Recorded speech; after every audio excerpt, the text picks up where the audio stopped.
This is part 2 of the 3-part season finale, which was filmed as a virtual happy hour.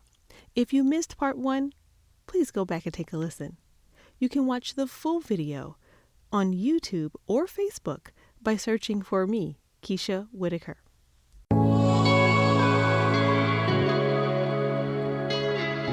Welcome to the Succeeding Over All Roadblocks Lifecast, a show about self-discovery and vibrating higher in every area of your life.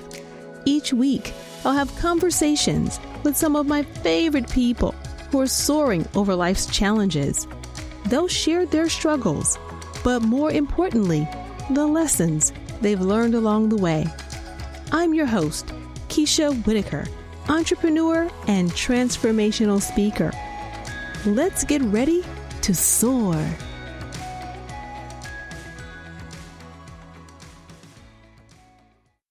So as I move into the next phase, on this show, we have to talk about a roadblock. So everybody has to share with me a roadblock that you have had to overcome and how you overcame it. I want to start with Tiffany. All right, I'll start. So I'll be honest, sometimes I'm my biggest roadblock, right? I fell victim to the idea that growing up in Memphis, the child of two parents who grew up in housing projects, not having any kind of generational wealth, that I didn't really have a chance at this, right? Like I felt like everything I was doing was a Hail Mary. And so there would be days that I would talk myself out of things without trying it. And I just had to wake up one day and say, no. I remember making this list. I think I was maybe 23, 24, and it was a list of things I wanted to do by 30. Now, I had more than enough time to do most of these things, right? Because it was little stuff like get a passport, do this, do that, learn another language, all this small stuff that you could easily manage. I abandoned that list within 3 weeks. I was like, this is too much, Lord. It's too much. How am I going to do this? First of all, who learned another? What is this small stuff? This is not small stuff, ma'am. That's big stuff. but grown adults don't have passports, okay? Exactly. I know. Yeah, but when I thought about it, I was just and the reason why I seem small is because what I love about some of my growing experiences is that in the 7th grade, I was in an honors English class. We had to learn German, Spanish, French, and Latin. So it's you know them, boo. You just need to refresh yourself on them. But I couldn't get my head around me being able to do that and what that meant, right? And so I abandoned that list and I ran across that notebook randomly when I was 29. And I had about 6 months to get my life right and do all those things on the list. And I did. And sometimes it was small things like getting a passport. I mean, how many times have you thrown away $100, right? I thought about the number of passports I could have had. So I got a passport, but I really had to say to myself, nobody's going to do this for you. You're going to have to do it yourself.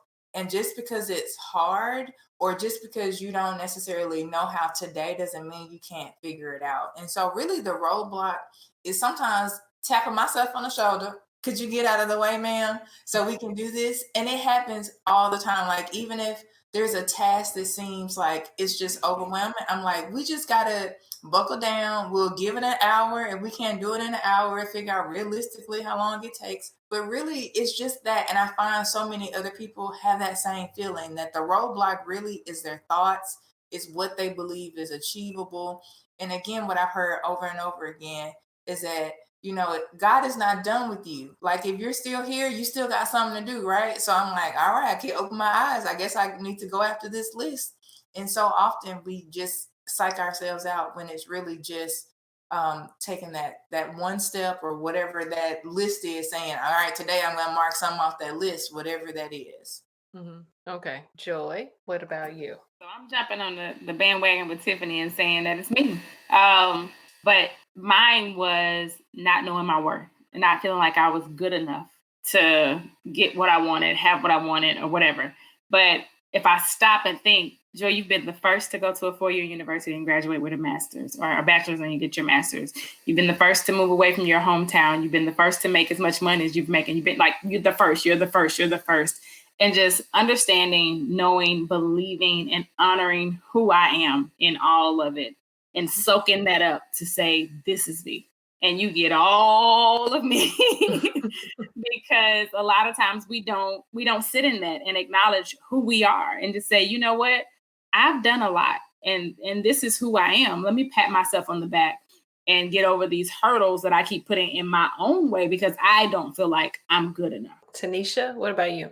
Okay. So, like lately I've become the queen of posting crazy nonsense. But when I look back over like the last year and a half, and it's like this particular segment, I had to go back to my IG because this brings talking about the roadblock and how we are our own roadblock. I posted this last year, July, actually, and I want to say it was after a Bible study, maybe, or something I was listening to, and I summed it up to say, mistakes will happen. Forgive yourself. Faith is bigger than fear. Get over yourself. You can always start over. Get on with yourself. And so I just basically summed it up to say, forgive yourself, get over yourself, get on with yourself. But it took to 41 in 3 weeks to get to this point. None of us got here. Just we woke up and it was like, I woke up like this. No, we had to go through life as a 20-year-old, as a 30-year-old. All of us lived our 30s together. So we all know each other's story. And now 40, I don't give a damn. And I'm happy with that. So whatever happens. And it's going to be better. So I just say, forgive yourself, get over yourself, and get on with yourself. The best is yet to come. I love that. So this is what I'm waiting on right here, Dr. Sonia. And I just had 2 different roadblocks to come through my mind, so I don't even know. Well, I know I was kind of talking to Keisha about this last week. About a year ago to date, I was in a very, very dark place. I let a lot of people who I thought were my friends, people I thought I was good with, new people. I'm not going to get too deep into that because I don't know who'll be listening to this podcast. New people come into my space and say things that were very hurtful to me. And even people, dating situation, a person I had dated for 6 years. Around that, all that had been going on. And it was it felt like a season of rejection. And put me in a very, very, very dark space. I'm not going to get that deep with it, but I was very dark. And I had to remind myself of who I was and who I am. And I don't want to get emotional because I did my makeup, but I had to remind myself who I am. And even now, I start feeling like I was going to go back to the dark space, but I'm like, no, because I have to have faith. I've asked not to be, religious or anything, but I've asked God for certain things, and I know He can do it. Keisha, when you were talking about your podcast last week, I thought about it. Those who don't know me, they know I have some different health things going on. But for 3 weeks, I was blind. I was blind for 3 weeks. And every day I woke up and said, today the day is that I'm going to see. Today is the day I'm going to see. And every day I woke up, I could not see, but I still had faith that God was going to restore my eyesight. So if I had faith for 3 weeks straight that I was going to see again, there's nothing else that God can't do for me. So I have to remind myself that, this is who and I had to bring that to myself, but basically forget what people say about you because things are set in place to bring you down. And if I would have done the things that I thought I was going to do then, I wouldn't be here now. So just have to remind myself, God can bring you through no matter how long it takes. There's always that day you have to wake up saying something. So that's my roadblock. To the correct place. Sonia, here's your sister circle here. And none of us knew this. Mm-hmm. And this, in the point of our sister circle, this is a safe space. We could have helped you through that. If we would have been over there cooking and cleaning, you better let them know. I'm just flipping the edges down because you can't, we can't see you being cute. Because you know me, my edge is done. I gotta help. I gotta do some other things. But yeah, okay. So that's why, and I think that's why this sister circle is so important. We need each other in all aspects possible. We, especially in this pandemic, but even before this pandemic, like I said, all of us lived our 30s together. We all know each other's stories, and we all know what we were going through, and we all got each other through it. That was no different. Yeah.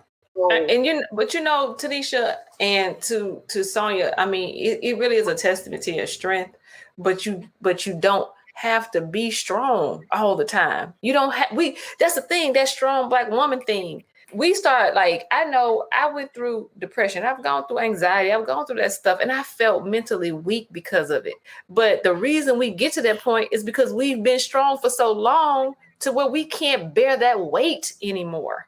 And it's okay to not have to continue to carry their weight. And that, like I said, that, like Tanisha said, that is what all of us are here for. And I think we all have to step outside of ourselves too and say, you know what, let me check on Sonia. Let me check on Joy. Let me check on Tiffany, because I've learned that when someone comes into my mind, I call them immediately. And I'm just like, let me call this person because they're on my mind and my heart. And typically when that is the case, something is wrong. My intuition is just that strong. Like I can pick up when I saw a friend of mine. I said, I feel like your wife pregnant. Oh, she is. I said, I know. It's that kind of stuff because I don't know what this sixth sense is. I'm not psychic or anything, but I just have this intuition that I pick up on people's energies and their spirits. And I know when something is not right. And that's why I don't like texting. I need to hear your voice because I can pick up the tone in your voice that something's not right. Again, Sonia, you do not have to do this alone. Whatever you need, pick up the phone and ask. We're bad about asking for help too, And so, yes, we can have our families and our support systems and all of that. But when you have the strength of sisters around you that can just, pick up the slack when, you need it. Y'all were invaluable to me when my dad died. Coming to the wake, being there, call, do you need me to help you with something? Do you need this or that? I mean, it was just, and I didn't even know how to accept the help because I'm so used to doing everything on my own. And I had to just stop and say, yes, please do. Please, can you do this? Please, can you help with that? Then when I lost my dog, y'all was right there, took me out to eat, gave me some gifts. I'm like, ah! So, it really lifted my spirits and kept me going because just to know that people care about you enough to say, you know what? We see you hurting. We see you going through something. And so we're definitely here for you. No matter what, I feel like you don't get me choked up. Yeah.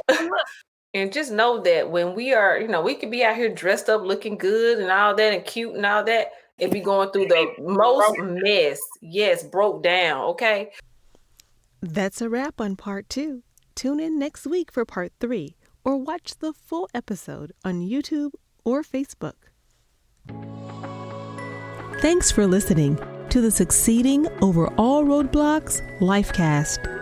Follow the show on Instagram, Facebook, and Twitter at SOAR Lifecast for more tips and motivation. You can also email questions to soarlifecast@gmail.com. Be sure to catch new episodes every week and leave a review of the show. Until then, keep soaring.